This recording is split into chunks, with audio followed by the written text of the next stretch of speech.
Olá, tudo bem? Eu sou o professor Vitor e hoje a gente vai dar continuidade aos conceitos de aceleração tangencial e aceleração centrípeta que a gente começou na aula passada. No final da aula passada, nós vimos que a aceleração vetorial ela pode ser decomposta em uma aceleração tangencial, tangente à trajetória, e uma aceleração que a gente chamou de aceleração centrípeta, que está apontada para o centro da trajetória. Vamos agora analisar um pouquinho sobre a aceleração tangencial. Tá? A aceleração tangencial, que é aquela tangente à trajetória, assim como nós vimos que o vetor velocidade ele é tangente à trajetória, ela está relacionada com as variações de intensidade desse vetor velocidade. Tá? Então, ela modifica o módulo desse vetor velocidade. O módulo da aceleração tangencial ele é igual ao módulo da aceleração escalar. Tá? Então, quando o problema ele te der, por exemplo, que numa trajetória curvilínea a aceleração escalar vale, por exemplo, 5 metros por segundo ao quadrado, nós já sabemos que o módulo da aceleração tangencial é 5 metros por segundo ao quadrado, que vai modificar o módulo do meu vetor velocidade. Tudo bem? Direção. Direção, como nós vimos, a aceleração tangencial é aquela componente vetorial da aceleração vetorial que está tangente à trajetória. Então, a direção dela é sempre tangente à trajetória curvilínea, ok? Sentido. Sentido da minha aceleração tangencial. Aí a gente tem que dividir em dois casos. O primeiro caso é esse caso aqui, quando eu tenho um movimento acelerado. Quando eu tenho um movimento acelerado, significa que a minha aceleração ela está na mesma direção e sentido do meu vetor velocidade. Eu estou aumentando a intensidade do meu vetor velocidade. Então, a aceleração tangencial, nesse caso, é tangente à trajetória, assim como o vetor velocidade, que está aqui em branco, e ela está no mesmo sentido do meu vetor velocidade. O caso oposto a esse é quando eu tenho um movimento retardado. Quando eu tenho um movimento retardado, a minha aceleração está no sentido oposto ao vetor velocidade. Por quê? Ela está diminuindo a intensidade do meu vetor velocidade. Nesse caso, eu tenho a direção de ambos, vetor velocidade e aceleração tangencial, tangentes à trajetória.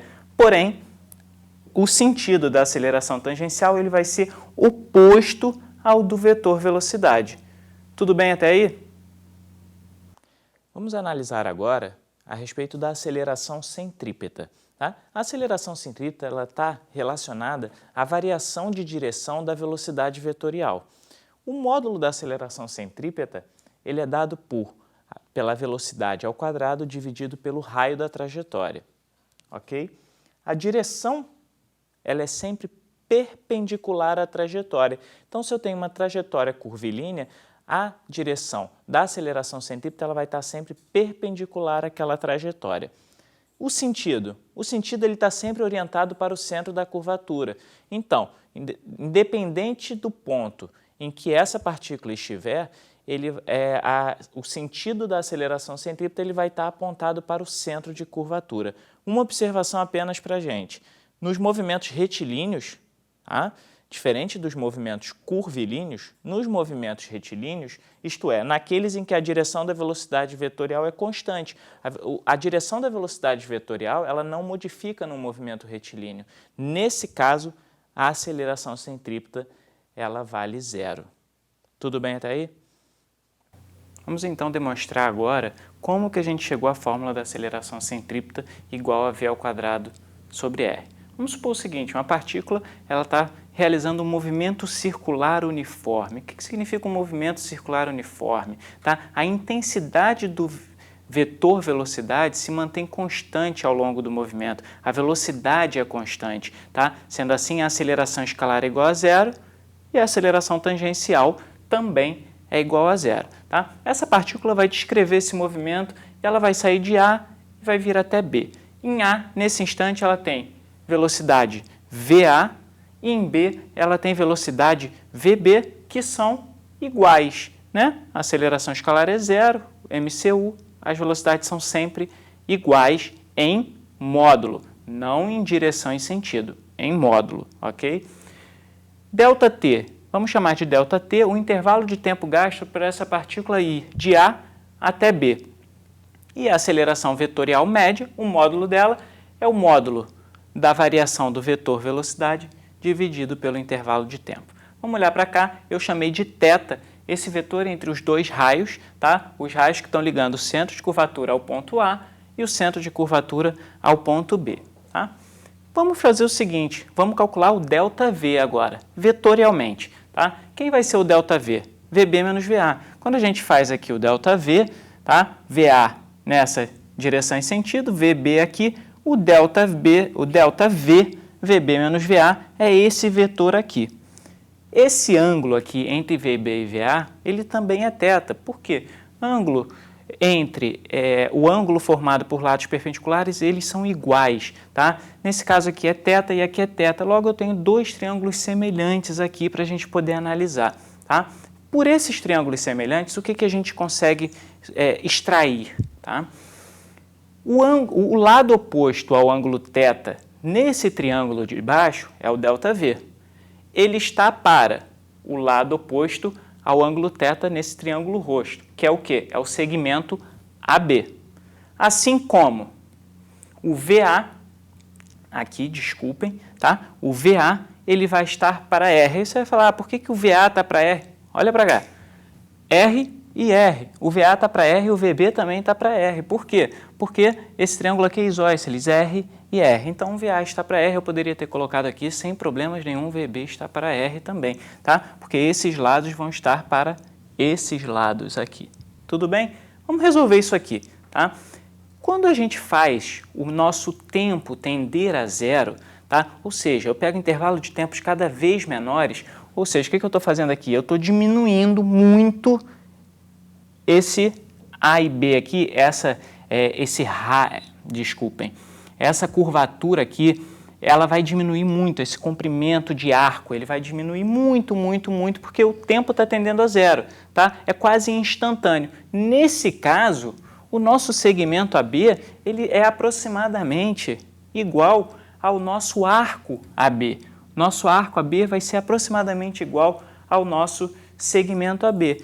E nesse caso, a gente viu já, tá? Que quando a gente calcula o ΔS, o espaço percorrido num movimento circular, o espaço percorrido é exatamente o quanto você percorreu em cima da sua trajetória. Nesse caso, é o arco AB, que é dado por quê? ΔS é velocidade vezes intervalo de tempo, V vezes ΔT. Tudo bem? O VA a gente já viu lá em cima que também pode ser chamado de V. Substituindo isso na nossa relação de semelhança aqui, nós temos que o módulo de ΔV sobre o AB, que é aproximadamente igual ao arco AB, que vale V vezes ΔT, é igual ao V, que é o VA, sobre R. Resolvendo isso aqui, eu vou ter que o módulo de ΔV sobre ΔT é igual a V ao quadrado sobre R, que é a nossa aceleração centrípeta. Mas por que eu estou chamando isso aqui de aceleração centrípeta? Por quê? Nós fizemos, lembra, o tempo tender a zero. Quando eu estou fazendo o tempo tender a zero, a gente já viu lá quando a gente pegou a aceleração vetorial média, transformou em aceleração vetorial instantânea, estou fazendo o tempo tender a zero, eu faço essa aceleração tender a uma aceleração instantânea, que tem o quê? Direção radial, que a gente já viu que a nossa aceleração com direção radial apontando para o centro de curvatura é o que chamamos de aceleração centrípeta. Tudo bem? Vamos fazer um exemplo agora para ficar mais claro para vocês o que a gente estudou. O exemplo que eu trouxe para vocês diz o seguinte: uma partícula descreve uma circunferência de 12 metros de raio com aceleração escalar constante e igual a 4 metros por segundo ao quadrado. Então, a trajetória dessa partícula é uma circunferência com uma aceleração escalar constante de 4 metros por segundo ao quadrado. Determine a intensidade da aceleração vetorial da partícula no instante em que a sua velocidade for de 6 metros por segundo. Vamos analisar aqui o problema. A partícula está descrevendo uma trajetória circular com uma aceleração constante de 4 metros por segundo ao quadrado, onde o raio é de 12 metros, e eu quero saber a aceleração vetorial no ponto onde a velocidade vale 6 metros por segundo. Vamos lá, a gente já viu que o módulo da aceleração tangencial é igual ao módulo da aceleração escalar, que vale 4 metros por segundo ao quadrado. Vamos calcular, então, o módulo da aceleração centrípeta. Por que eu estou fazendo isso? Eu quero achar a intensidade de aceleração vetorial. Eu sei que a aceleração vetorial ela é composta pela aceleração tangencial e a centrípeta, é o somatório dessas duas acelerações. Então, a aceleração tangencial, a gente já tem o módulo dela. A aceleração centrípeta, a gente sabe que o módulo dela é v ao quadrado sobre r. No instante que a gente está analisando, a velocidade vale 6 ao quadrado sobre o raio da trajetória, o raio de curvatura, que vale 12. Nesse caso, o módulo da nossa aceleração centrípeta é de 3 metros por segundo ao quadrado. Como que a gente vai calcular agora a aceleração vetorial? Eu fiz aqui um exemplo, tá? Rascunhei uma trajetória circular, coloquei a aceleração tangencial, tangente à trajetória, aceleração centrípeta sempre apontada para o centro de curvatura, perpendicular à nossa trajetória. A nossa aceleração vetorial é o somatório delas. Lembrem? A gente viu isso na aula passada, nós temos aqui um triângulo retângulo, então o módulo da aceleração vetorial vai ser raiz do módulo da aceleração tangencial ao quadrado mais o módulo da aceleração centrípeta ao quadrado. Fazendo isso, eu sei que raiz de 4 ao quadrado, que é a aceleração tangencial ao quadrado, mais 3 ao quadrado, que é a aceleração centrípeta ao quadrado. Achei que o módulo da aceleração vetorial é de 5 metros por segundo ao quadrado. Você poderia simplesmente ter percebido aqui que nós temos um triângulo pitagórico. Triângulo pitagórico onde os catetos valem 3 e 4. Você precisaria calcular? Você poderia chegar e dizer, olha, pelo triângulo pitagórico 3, 4 e 5, o módulo da aceleração vetorial é 5 metros por segundo ao quadrado. Tudo bem? Ficou claro? Então, hoje a gente fica por aqui. Obrigado.